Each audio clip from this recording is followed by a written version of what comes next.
So it's an interesting time. So, since I've been in the market for quite some time and started investing personally in 1991 and, as a professional fund manager and investment manager over the last 20, 23 odd years, what I realize is that, there will be a lot of noise period in the market. Now the noise period is mostly the tariffs.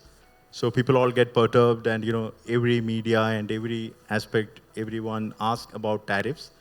But if you look at and dissect and see that what is the impact that India will have and also the portfolio companies will have.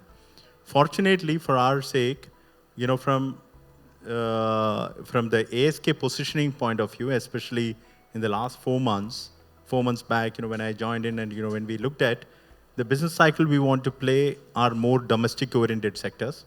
As I mentioned, it is mirroring the 2000 to 2010 decade, which is what we wanted to play.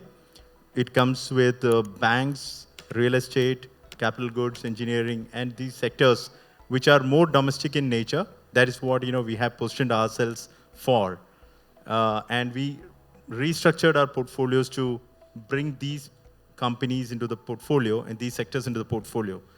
So when we heard this tariff war, actioning to 50% tariffs, it is not going to materially change the course of things, and it is going to be, we analyzed, and it is hardly any impact to our portfolio stocks, because where are we overweight? We are overweight on domestic consumption stories, which is more of GST beneficiaries, and rather than to the tariff exposed sectors like IT or sectors which are more to do with the exports, manufactured exports that we are doing from India. So when we looked at, we said more domestic oriented sectors, the positioning was right.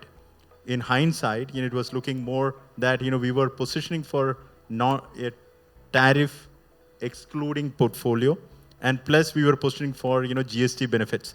So it's icing on the cake when we heard that the GST cuts were coming.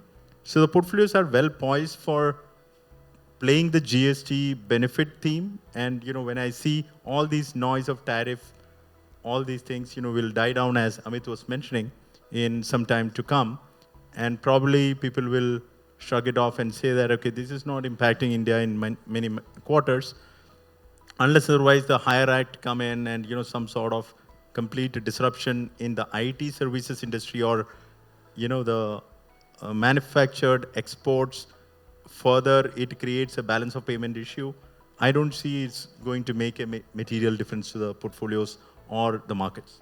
So it's more of a near-term noise, which is, its noise is too much of a noise, because of the tweets are happening on a daily basis. So, but I think we are well positioned to handle that.